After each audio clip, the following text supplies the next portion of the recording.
In Gardner, Kansas. Call the meeting to order. Please rise and join me for the Pledge of Allegiance. Allegiance to the flag of the United States of America and to the republic for which it stands, one nation, under God, indivisible, with liberty and justice for all.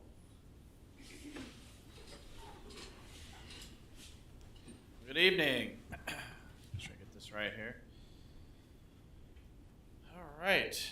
We are going to start this evening with some presentations. Our first presentation is with the Southwest Johnson County EDC.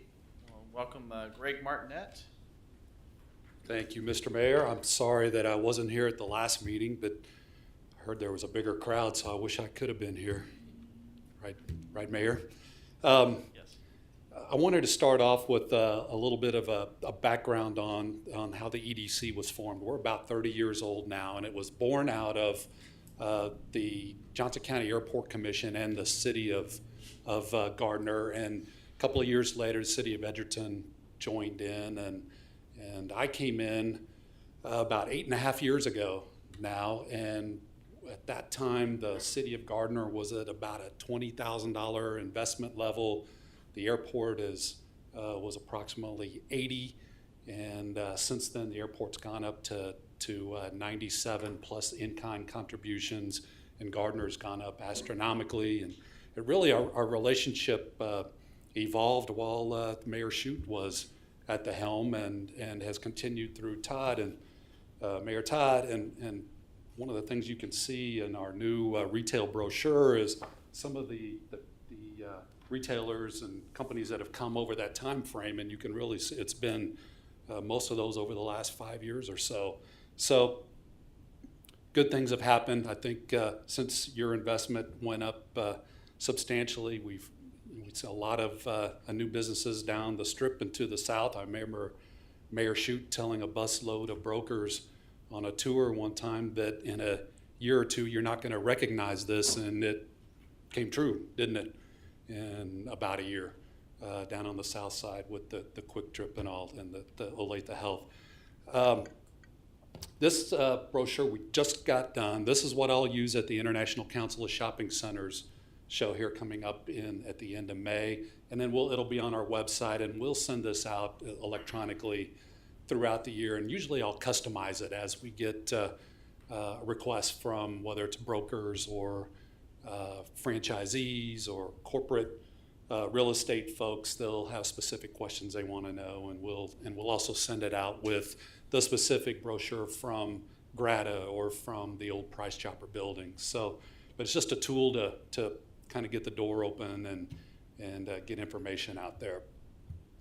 The other sheet, the white sheet that I left at your place, is just a snapshot that of things that I wrote down from the first quarter. I sent you all back in February our year-end annual report, which was much more thorough. But I just wanted to give you an idea of what we've been up to and kind of what the day-to-day business looks like at the EDC.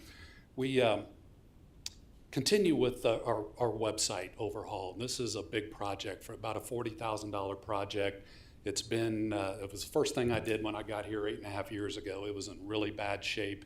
And at that time, it was built because the Airport Commission was a much larger investor. Gardner was much smaller, so it's heavy on airport stuff.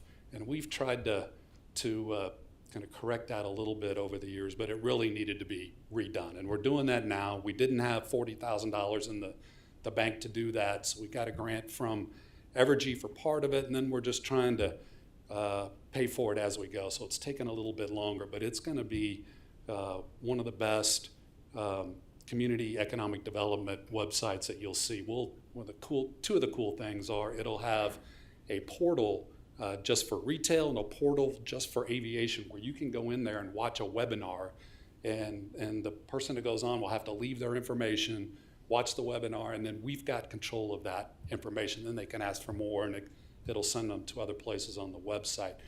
And after about a meeting 2 weeks ago with Jim and Dave, we have decided to add another portal for residential in there, which we've had no residential basically on our website prior to that. But now it's so important, and we think it's important enough so it has its own own portal right there on the front of the page. So we're going to be working on that as well, which is going to add a little bit of time and a little bit of cost to it, but I think very worthwhile.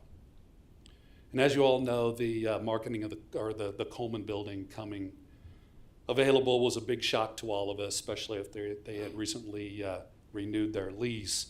And a 1.1 million square foot building on the market is a behemoth, and sometimes those can be difficult to refill, but we really have seen a lot of activity on it, and luckily they'll subdivide it, and they've put the price at a point where it's really competitive with a lot of the other buildings that are out there, plus it's ready. That's the biggest thing. It's ready to go, and we actually showed it to 2 different consultant groups that were here for the NFL draft this last week, and both of them have potential projects for it.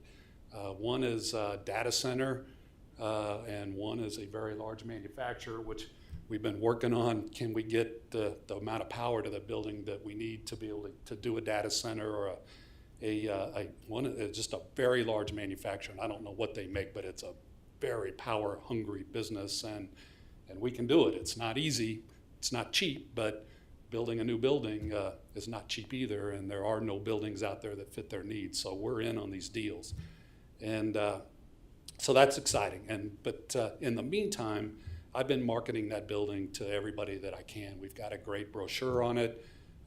We've sent it to my database of consultants, site location consultants around the country twice. We've sent it to all the brokers in the Kansas City region, and I actually went to 2 consultant site location consultant retreats that one of them I hadn't planned on going to, and we just moved it up so I could get that to them and get it to them in person sooner. So it's obviously very important to me that the 2 buildings that we have out there, the Coleman and the CenturyLink building, obviously are just huge for us. We need to get them filled, and it's a very high priority for me. As soon as we can get inside the building, we will have a broker event where we'll bring out, we'll invite all the Kansas City area brokers that, usually you'll have food and giveaways, so they all show up. And then it'll also be a part of our Developers Day tour in October when we do the bus tour, and we'll stop there and take them in and have a chance for the broker to talk about the building.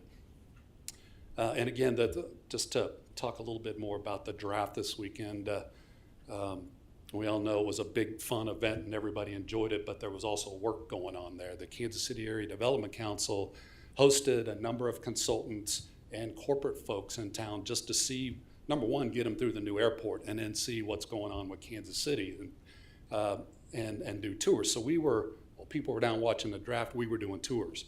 And we started with a breakfast on the plaza Thursday morning, tour, and then a lunch out at Shadow Glen, and then another tour.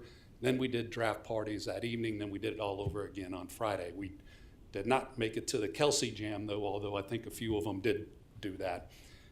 And they brought back pictures of Councilman Roberts for us, which we'll put in the next brochure. So it was a great event. These 5 out of the 6 folks that came into town had never been to Kansas City ever before, and they're blown away. I mean, just absolutely blown away, and can't wait. They're sitting during lunch thinking about the potential customers they're working with that could come here. So it was fantastic, very worthwhile. One of the other things that I do a lot of are tours.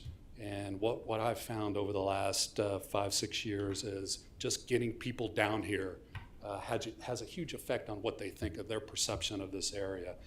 And having them go through town, then they're helping me tell the story of what's going on in Gardner. They're telling their partners, their customers, their clients, and other folks that Gardner's got a lot going on. There's a lot of opportunity down here, and I think that just keeps snowballing, and we continue to do that.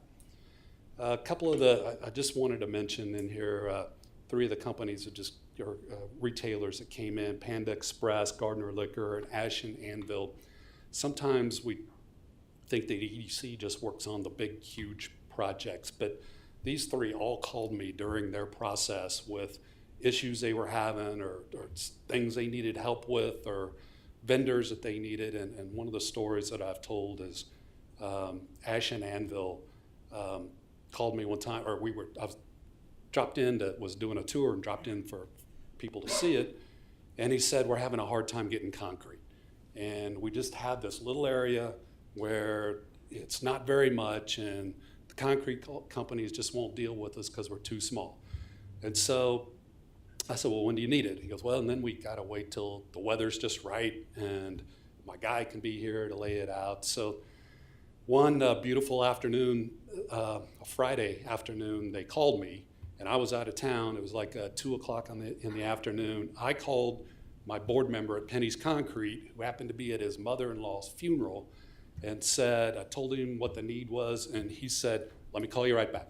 So about 15 minutes later, he called me back, and they had concrete there 2 hours later and poured it for him. So that's the kind of things that, sometimes they don't call the city or can't call the city, and so they can't call the chamber, and they call us because of the relationships they have. They call us, and we get it done for them. So we were proud of that, even though it seems like a little deal. It was a huge deal to Ash and Anvil. Workforce labor continues to be, as you all know, no surprise to you, just a huge deal for us and a huge deal around the country. And one of the things we're talking about in Kansas is we have a workforce surplus. Now, this is a spin, but it's from the Department of Commerce, but we've got a lot of people, a lot of kids, some of your kids, that go to college or go to a trade school and leave town and don't come back. And so we're calling that a surplus, and we're gonna try to keep them here. And that's how we're, with Panasonic coming with 4,000 new jobs and all the suppliers which we are working with, there's a lot of opportunity to keep our kids here. And that's, for a lot of us who are older, it's our kids or our grandkids, we want to keep them here.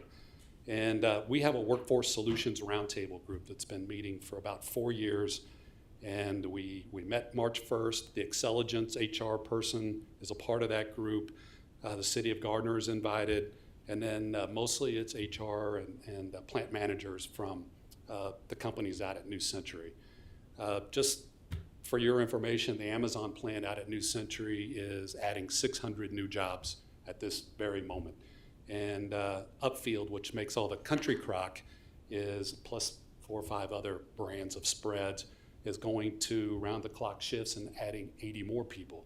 So just across the street from each other, we have 680 new jobs that they're trying to recruit for. And so we're helping them with that. And that's part of what this roundtable does, is creative ways, talking about transit, talking about and they work together in different things that, and I know Staus is always trying to fill positions, and your person is invited and usually comes, and I think they're coming March 10th, which is our next meeting. So that's something for the region that we work on, and we bring in this next meeting. We've got the school district coming to talk about their partnerships with companies and trying to get students in the companies. And then we also have the new daycare czar coming from the Department of Commerce, which is just a huge, huge deal. Finally, the state of Kansas is seeing that that's a need, and there's some walls that need to be torn down so we can do a better job with daycare opportunities for kids. So that's on our agenda as well.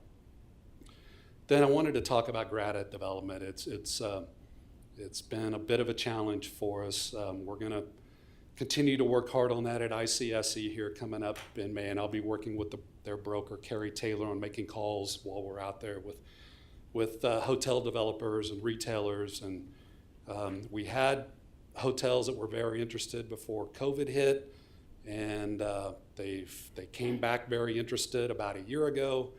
And since then, the interest rates, as we all know, have gone way up, and they're kind of in a wait and see pattern on what's going to happen. They think they're going to go down, so they're waiting, but they're also having labor issues, and some of the lowest paying jobs are in the hospitality industry, and their management staff and owners are cleaning hotel rooms, and so it's been difficult for them to build or to commit to new ones right now, but we're in the mix for a few of them. We also, I think, are now being kind of compared against the DeSoto area on where they should build first, and we've got to make that argument that they still need to come. The market was here 4 or 5 years ago. It's still here, and so that chasing hotels has been a big deal for me, and that's why it says it right on the front of there, urgent need for hotels.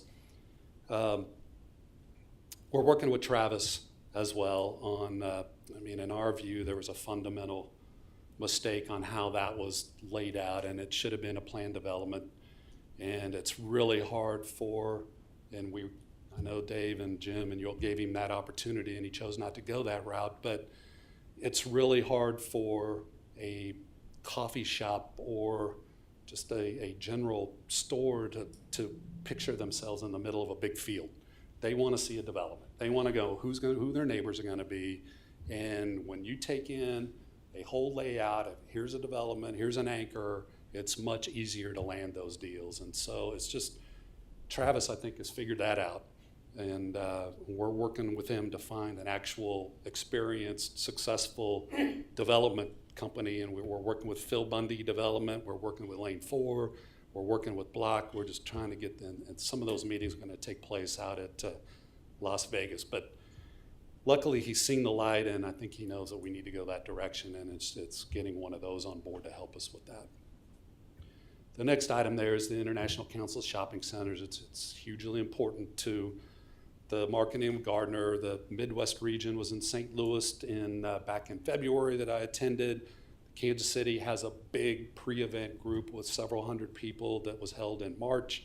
And then the actual convention is towards the end of May, and there'll be 30,000 people attending that. So we continue with our social media efforts. We're promoting the Coleman building, but we're also promoting individual properties that are available. And as companies have news or they have grand openings, we continue to work with the Kansas City Area Development Council on all their events. We're very dialed in with them, as I've already mentioned. Kansas City Smart Port events, again, are important for us, and they bring a lot of the leads that will be that will look at the Coleman building.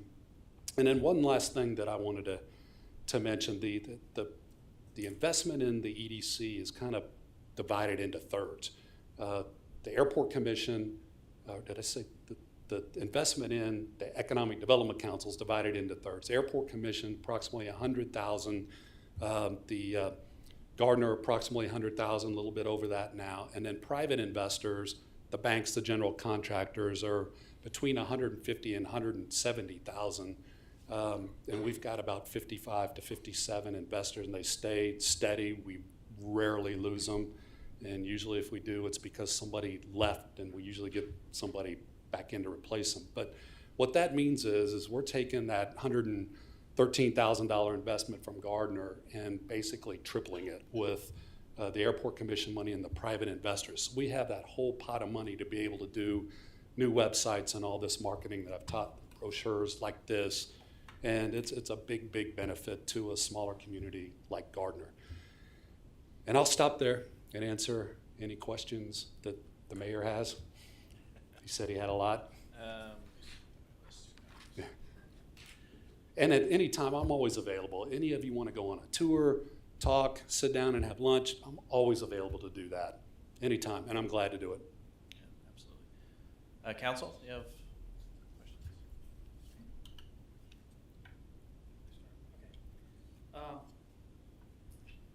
Nice brochure. It's nice to see something Gardner-centric. That's really good, and probably it's a little late, but we've got it now, so that's good. I did not see anything, and I know that we talk about sites and we talk about shovel ready and things like that. What I haven't seen in the past isn't from the EDC, and something I've been kind of wanting to see, is an emphasis on availability of land. Mm-hmm. We got the most available developable land in the entire county. It's not even close. Okay, so I don't know if you've had discussions with local commercial brokers or anything like that to Absolutely. maybe get some of that land on your website. It is. If you go under available land and buildings, Okay. it's all in the Location 1 information system. It is all automatically, if it's listed, it is automatically Okay. put in there. Yeah. So, as long as we know about it, or I know there's land out there that hasn't been listed with a broker, and that sometimes is hard to get. Not that we don't try, but it's all in there.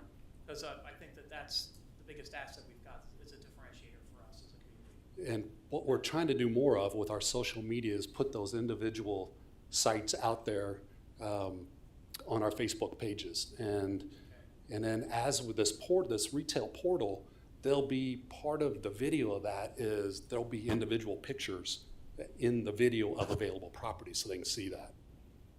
Okay. And that's both for Thank you. commercial as well as residential? Because Well, not residential so much, and that's what we're changing. okay. It's been just retail and industrial. We've got big parcels of land now that are in the city that Yes, are available for residential. residential and Yep. even some neighborhood commercial development. Yep. So, And we're pivoting to add that now, okay, great. which is not typical for economic development councils. No, it's So not. we're really, it's a big, I mean, it's getting more important and more people doing it, but we're on that track. Well, Yes, I sir. think that when we talk to commercial people, eyeballs and rooftops. Yep. What they're looking at. Yep, and we actually, for the first time, added it on here. You know, Yeah. there's a lot in here, but when I send out a package, that's a big part of and that's what they want to know, is how many new houses, and that changes a lot. I mean, it's constantly, it's one of the things that I update the most with brokers is what's coming new. Because they all have software packages that show all the demographics, which are usually old. Yeah. And it's really, a lot of my job is keeping them updated on everything, and that's what those tours do as well, so they can see it with their eyeballs. Yeah, and I do remember that trip, and what I said was in 5 years, you wouldn't know, people would recognize it, so. And it happened actually- in 2. We actually got ahead of ourselves. Yeah. Yep, all right. Thank you. Is there a particular direction or emphasis that the EDC is looking at for trying to capitalize on the DeSoto project and then everything Yes. New Century? Glad you brought that up. One of the first things we're doing is, and it's not exactly set up yet, but we're gonna host the Panasonic executives at the CenturyLink building. We're gonna have a reception of the CEO of Panasonic's coming to town. We don't know when it is. They are having a hard time in Reno.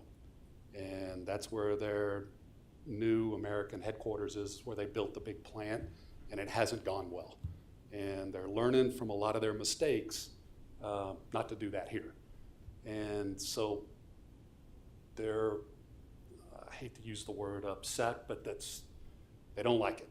And that's an opportunity for the Kansas City region. So we have worked out with them to host a reception, fairly small, it's a beautiful mezzanine area we got to get it all cleaned up, but it's a beautiful place, and we're not going to get their headquarters there. We don't think that'll happen, but it's a 480,000 square foot building that has a data center it looks like people went to lunch and never came back. All the cubicles are there. They can put training in there. They can put back office in there. And there's nothing else. Now there's the Cerner buildings that are empty where they probably could put a corporate headquarters, more likely than it coming here. But we've got an opportunity where they can bring people here right now, and for almost nothing. I mean, the cost is so low. So that's one of the ways. Other is there's a regional group that Dave and Jim and I have been a part of, where we're talking about how we optimize Panasonic coming here for our communities. Obviously, Gardner is very close. It's not, as the crow flies, it's not easy to get to, but we're working on transit groups. We're working on transit corridors that come through this area. Housing, we know that there will be people wanting to live here that work there. And my biggest thing, Jim and Dave are kind of looking at the opportunities. I'm looking at how do we keep all our companies from losing their people to Panasonic. That's one of my biggest fears. And we got these two guys taking care of that other stuff. So yes, a long answer to your question is there's a lot going on with it to take advantage of that, for sure. Any further questions? Well, thank you, Greg. Thank you. Appreciate it. Thank you very much. Thanks, Greg. Yep. All right, and our next presentation, 2024 through 2028 Capital Improvement Program. Finance Director Wolf. Good evening, Mayor, Council.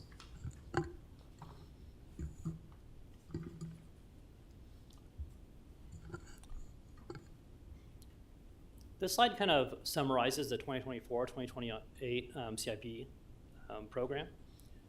We have about $52 million in sewer planned over the 5 years and about $52 million in streets planned over the 5-year period. These make up the lion's share of the CIP. We also have about $8 million in water, $7 million in electric, $4 million in airport, and then about $1 million in parks and other governmental facilities. One thing to note is on this, it also includes all grant funding and debt proceeds, and that's why the numbers are much higher. Under streets, you'll see some familiar projects like the Gardner Road Bridge project over I-35, and then Center Street rehab from Warren to 167th Street, both planned for construction in 2024. And please note, as we go through all these projects, some of them might have pre-construction costs in 2023 or earlier, and the detailed CIP project reports in your agenda packet includes that additional detail. And this presentation also focuses on more of the bigger projects, so a lot of small utility system projects and stuff like that are still in your agenda packet. Other projects include I-35 and US 56 interchange improvements and Cherokee rehab, west city limits to Center Street, both in 2025. Some new projects that haven't been in the 5-year CIP before is the mill and overlay of Old Highway 56, 175th Street, Osage to Waverly, and Gardner Road, 88th Street to BNSF. 167th Street is another major road project with the Center Street to Moonlight reconstruction in 2028. And then funding sources for these projects are the Special Highway Fund, which includes gas tax, county sales tax, and grants. This kind of gives you a quick glance of what is happening to the fund over this time period. Essentially, we have a large fund balance that we ended 2022 with. We're planning to spend that down, and it's basically going towards debt service on an annual basis for these large street projects that we've been doing. And you can see these kind of peaks in 2024 and 2028. In 2024, that's the Gardner Road Bridge project. So revenues and expenditures both kind of spike. That's due to bond proceeds, grants, and this the total cost of the project. In 2028, what you're seeing is the 167th reconstruction project. One thing to note is we try to do these kind of major road projects every 3 to 4 years. These are like arterial upgrades or Gardner Road Bridge. Basically, we have a lot of street projects going on over this next 5 years. So we're probably looking at more of a 5-year interval after 2028 where we probably won't have funds to do another major road project out of this fund until 2033. We could still do some smaller street preservation projects though. For park improvements, we have Wynwood Park in 2024 and Stone Creek Park in 2026. These would be funded out of the Park Improvement Fund. This includes park impact fees, which are revenues that are driven by development. We currently have about $500,000 in that fund, and we're expecting about $300,000 each year for the next 2 years. Any kind of slowdown in development could delay planned park improvements. Also, the city may choose to waive some of the projected park impact fees if the developer builds some kind of improvement of greater value that's aligned with our master plan and the Park and Rec Department's goals. There is a chance that Stone Creek Park could move up to 2025 if there's sufficient funds available in the Park Improvement Fund. We're also planning to build a canine kennel in 2024. The freestanding canine kennel at the Justice Center will come from general fund. The charitable donations raised by the Law Dogs program will be used to help pay for the kennel.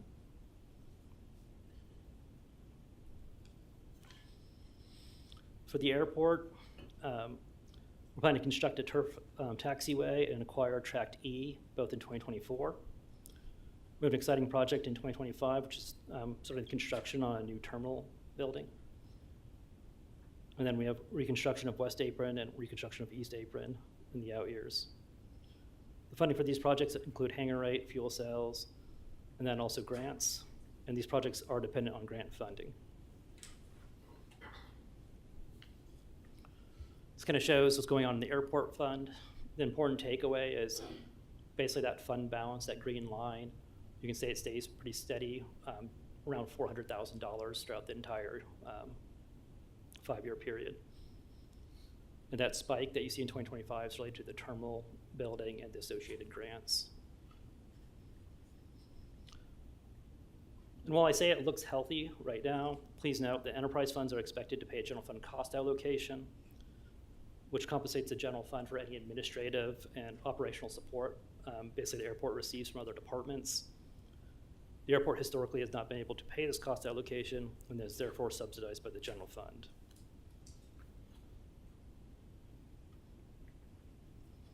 In the electric fund, we have a couple different power line projects. An upgrade to substation 1 for a T2 upgrade. And then in the farthest out year, 2028, we have a design for a new 30 megawatt generation facility. Right now in the electric fund, we ended 2022 with about $16 million in fund balance between the reserve fund and the actual electric fund. We implemented some rate and fee reductions in electric utility in March. It'll take some time to see the impact of those changes. We'll look at using cash first for these for capital improvements before issuing debt. And please note that the Substation 4 project has been moved up to start in 2023. That's a $4.8 million project. And you'll see the design move forward later this year. In the water fund, we have the new water transmission line, scheduled for 24 through 25 at $8.2 million. We also have the preliminary design for that water transmission line occurring this year at about $1.1 million.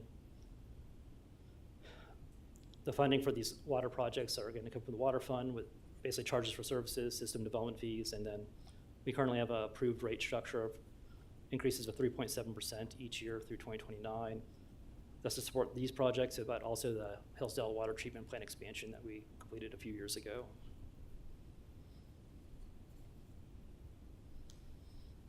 On this slide, you'll see a lot of the planned sewer improvements. They should look familiar.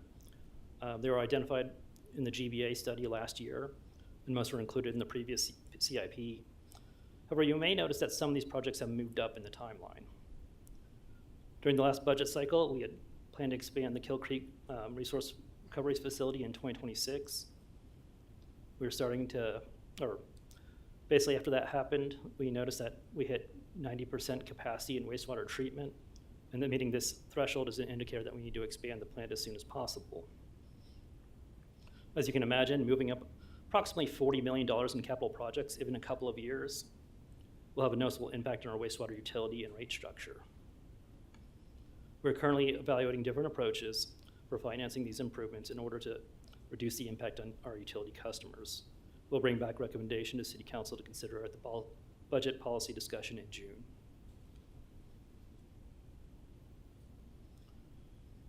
And at that meeting, we'd also be discussing looking for more formal direction on applying the ARPA grant and HUD appropriation to projects. So the next steps, on June 15th, we should get the calculated revenue neutral rate from the county. On June 20th, we have the budget policy meeting. We'll go over budget highlights and initiatives, and then have a discussion on water and wastewater rates. And then on June 27th, the CIP will be presented to the Planning Commission, and on July 3rd, be considering a resolution regarding the revenue neutral rate. Is there any questions? Council, any questions? I did one quick question about the parks. Are we, like the 500,000 for each park, are we including any inclusive play features in those now as part of it? Or? Yes, once we get through this Veterans Park build, we would like to identify inclusive components when we start to rehab these ones that are aging out. Okay. Any further questions? All right, thank you, Matt. All right. No public hearings, move to public comments. At this time, members of the public are welcome to use this time to make comments about city matters or items on the agenda that are not part of a public hearing. If you wish to come forward, please limit your comments to 5 minutes or less. There is a 5-minute time clock on your left. No profanity, no personal attacks. With that being said, come forward, state your name and address for the record, and the podium is now open. Okay, no one coming forward, we'll move to consent agenda. Is there an item on the consent agenda you'd like to remove? Do I have a motion on the consent agenda? So moved. Motion, Shoot, second, Deaton. We approve the consent agenda. All in favor, say aye. Aye. All opposed, abstain.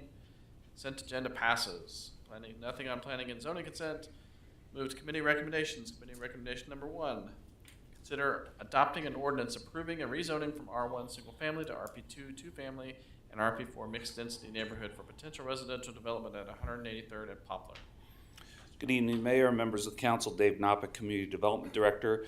This item should look fairly familiar to you. It was on your last agenda. I'm just going to give a brief recap of where we're at with the item. As you know, it was originally before the Planning Commission on March 27th, at which they held a public hearing and considered the item and discussed the item. The staff at that time recommended approval with 3 conditions. The Planning Commission recommended denial of this item. It came before you for governing body action on April 17th, approximately 2 weeks ago. At that meeting, you all decided to send it back to the Planning Commission and have them further look at traffic alternatives or plan alternatives that could help alleviate the traffic issues that you were hearing about. Last week at the Planning Commission meeting on April 24th, there was a motion passed by the Planning Commission requesting that the governing body allow additional time to further look at those potential traffic solutions by way of potential new plans and traffic studies, with the idea that the Planning Commission would look at those at its May 22nd meeting of 2023. So that brings us to tonight and a recommendation from the Planning Commission that you accept their recommendation for additional time to further investigate potential traffic solutions by way of potential new plans and traffic studies. So the suggested motion, I believe, should come up here. Oh, okay. There we go. Is there So if there's any questions, I'm here to answer. questions or discussion on this? Yeah, the only question I had was, okay, because the committee recommendation section of this talks about the ordinance, we're not voting on ordinance. Correct. We're voting on the recommendation from the Planning Commission. Correct. To make that clear to everybody who's on. Correct. You too. That's accurate. What you have in your packets is the packet of information that appeared Correct. before you previously. Absolutely. So this is not an ordinance. This is merely, if you pass this motion, it's giving the Planning Commission that opportunity and actually the applicant to work with staff during the next few weeks to potentially come back to you in June, most likely. So that is the disconnect that we wanted to address. Yeah. All right. I attended the Planning Commission, and I was worried when I first saw this motion because I knew that that's really wasn't what we talked about or what they talked about. So I'm glad we clarified that because I was a little worried. It looked like we were just going to vote on it again almost. No, I knew we weren't, but I'm glad you asked. thank you. And I'll just add, I worked with Dave on this. The only reason you're seeing it back, rather than just allowing the Planning Commission to work on this, make a recommendation, is that the state statute actually requires that they take it up at their next meeting after you send it back. And then if they fail to make a recommendation, it comes back to you under the presumption that they have made the same recommendation they made the first time. So this is the recommendation that they made. They took it up at the last meeting in compliance with the statute. They made a recommendation, so we've complied procedurally. This just gives us more time and still comply with the law. And I appreciate that you explained that to us, and the lawyer representing your firm at the Planning Commission detailed it very well there too. So I think we're all on the same page. Good. Seems like. Yeah. Sounds All good. that being said, this is what we want. Yep. Yes. So is there a Exactly. motion, as read on your screen, is there a motion? So moved. Second. Whoa. Motion Baldwin, second Deaton. That we accept the Planning Commission recommendation for additional time to further investigate potential traffic solutions by way of potential new plans and traffic studies relating to the proposed Fairfield rezoning and preliminary development plan to be considered at the Planning Commission's May 22nd, 2023 meeting, after which the Planning Commission's recommendation will be brought before the governing body. All in favor? Aye. All opposed? Abstain? Committee recommendation, one passes. The suggested motion. Suggested motion in committee, yes, it passes. Yes. Okay, moving on. No old business, move to new business. New business item number 1, consider adopting a resolution making certain findings and determinations as to the need for senior housing within the city and setting forth the legal description and map of real property proposed to be designated as a rural housing incentive district within the city, Grand Street Rural Housing Incentive District. Matt Wolf.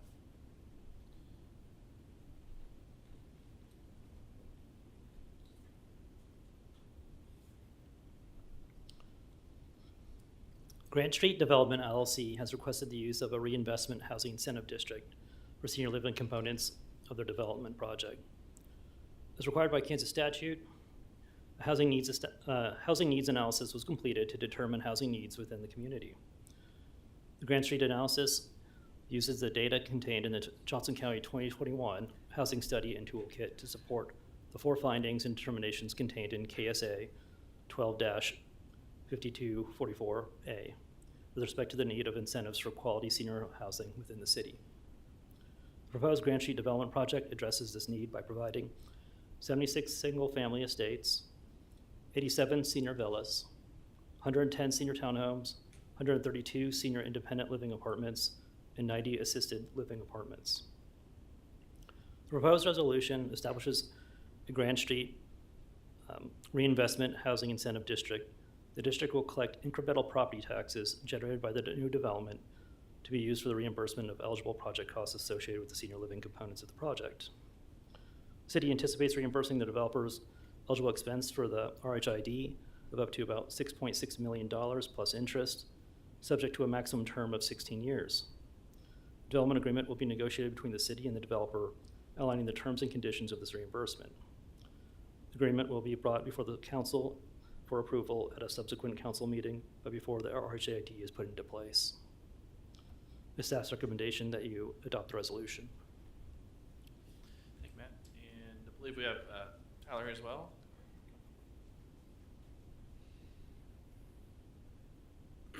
Good evening, Mayor and council members. Tyler Ellsworth with QTAC Rock, the city's bond counsel.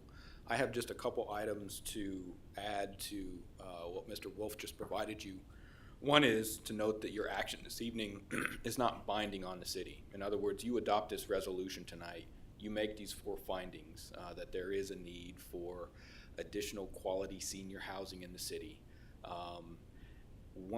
If you adopt this resolution this evening, then we take those findings and we submit to the State Department of Commerce for their agreement with those findings. At that point, assuming Commerce agrees, and they're very good about doing that, we come back to you with 2 additional steps. Probably at your June meeting and your July meeting, we would come back with the form of a development agreement and what's known as the RHID development plan, which contain the details of what we're doing here, what the project is, what the developer obligations are, how the city is making the incentive dollars available to the developer upon their completing certain milestones. So tonight's action is a series of findings, but we're not putting anything in place. That will be down the road from tonight. Another item that I wanted to mention is, and I didn't get this to you until just this afternoon, but the state legislature actually passed Senate Bill 17 last month, and the governor signed it into law, and that makes certain changes in the RHID Act. The substance of those changes don't apply to our proceedings here because it's really changes that impact larger municipalities that now can take advantage in a limited sense of the RHID incentive. The only real change for us is that the name of the incentive has changed. It was the Rural Housing Incentive District Act. Now it's the Reinvestment Housing Incentive District Act. I've added a section to the resolution that's before you for consideration this evening, just making note of that change, but that's really the only impact there. So wanted to bring that to your attention. And finally, I'd note that the developer, Mike Brock, is here this evening if there are any questions about things for him. So. All right, thank you. Thank you. Okay, any public comment?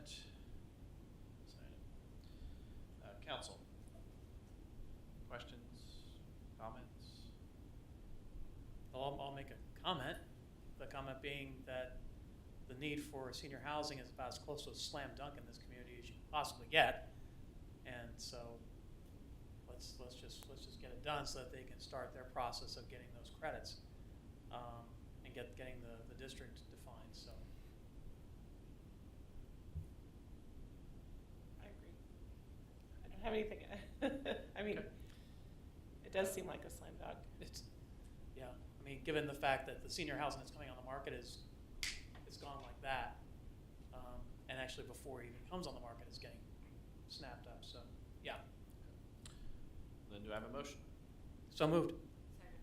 Motion Shute, second Deaton. We adopt resolution number 2122, a resolution making certain findings and determinations as to the need for senior housing within the city of Gardner, Kansas, and setting forth the legal description and map of real property proposed to be designated as a rural housing incentive district within the city, Grant Street Rural Housing Incentive District.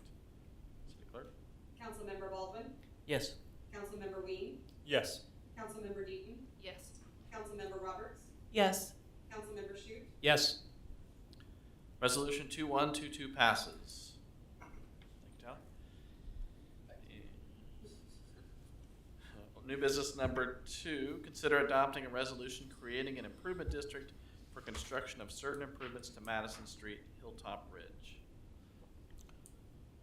The Hilltop Ridge developer is requesting the use of a special benefit district to construct improvements to Madison Street for a later phase of a residential development. These improvements may not occur for a few years, but creating the benefit district now will ensure that that the properties within the development have the future benefit of the district recorded on their plat and property title. This will help ensure that future property owners are aware of the planned benefit district before purchasing the property. It would also help ensure that the properties benefited by these improvements are assessed their proportionate share cost. The attached resolution includes a maximum cost of $1 million for infrastructure improvements to Madison Street. The proposed term of the benefit district is 20 years. If the construction costs are lower than estimated, the amount of assessments against the property will be correspondingly reduced. It is staff's recommendation that you adopt the resolution. Any public comment? Council questions? Is this being added to the existing benefit district, or is this a separate, distinct one? It's a separate benefit district.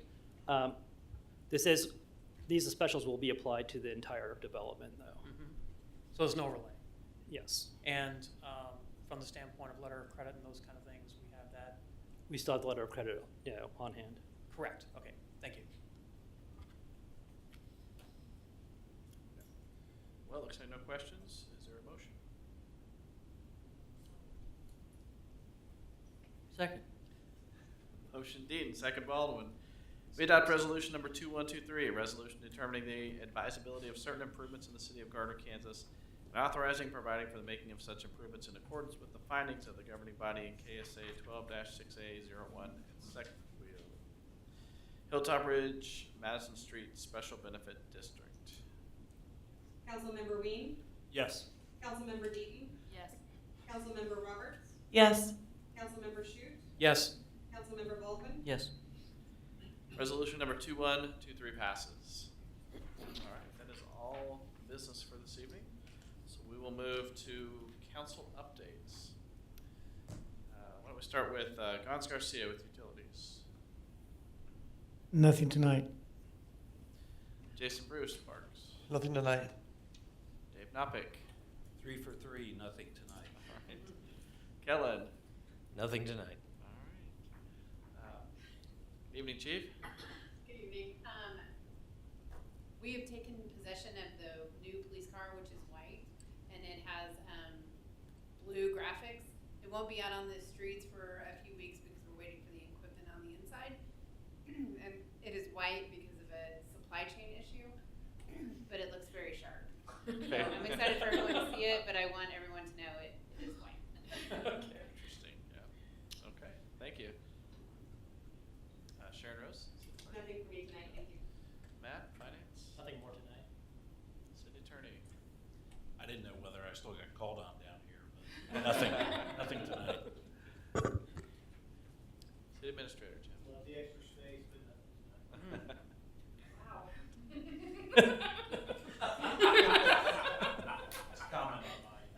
No beef there at all. Put on very good. We could put in a love seat. Oh. Well, Councilmember Deaton. I actually had a couple of things. On Friday afternoon, I had the opportunity to go to Moonlight Elementary.